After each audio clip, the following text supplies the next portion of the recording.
បាទវីដេអូថ្ងៃនេះខ្ញុំធ្វើការឆ្លើយតប comment បងប្រុសបងស្រីដែលគាត់នៅអត់ទាន់យល់បាទពាក់ព័ន្ធនឹងមកអមហើយនឹងទឹកដូងបាទខ្ញុំបានផុសមួយសារឲ្យដែរខ្ញុំក៏សរសេរជា caption នៅលើរូបភាពនឹង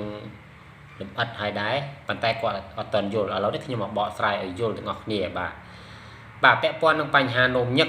បាទនោមសល់ឬក៏យើងពិបាកនោមស្ទះហ្នឹងបាទទី1បងប្អូនយកផ្លែដូងខ្ចីមកផ្លែបាទហើយមកអមយើងមកក្តាប់មកអមស្រែហ្នឹង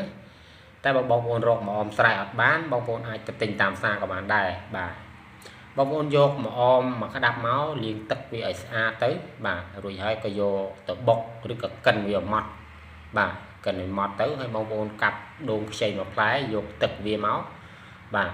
រួចហើយយកមកអមទៅបុកហើយដាក់ចូលនៅក្នុងទឹកដូងបាទត្រាំចោលវាទុករយៈពេល5នាទីណាបងប្អូនណាបាទដើម្បីឲ្យវាចេញជាតិបាទរួចហើយក៏បងប្អូនយកបាទកត្រងឬក៏ស្បៃយកមកច្រោះយកកាក់វាចេញបងប្អូនណាបាទយកទៅទឹកទេអញ្ចឹងក៏បងប្អូនច្រោះរួចរាល់អស់ហើយក៏បងប្អូនទទួលទានទៅណាបាទទទួលទានទៅបាទទទួលទានព្រឹកក៏បានថ្ងៃក៏បានល្ងាចក៏បានដែរបងប្អូនបញ្ជាក់ណាមួយថ្ងៃ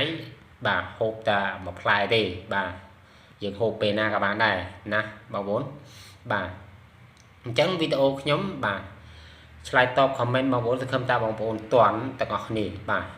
អញ្ចឹងវីដេអូខ្ញុំមានតែប៉ុណ្្នឹងទេបងប្អូនបាទរកការអធិប្បាយធ្វើវីដេអូពីតែមានការបាទខុសឆ្គងត្រង់កន្លែងណាមួយក៏សូមបងប្អូនខន្តីអភ័យទោសបាទដល់ខ្ញុំបាទផងបាទអរគុណច្រើន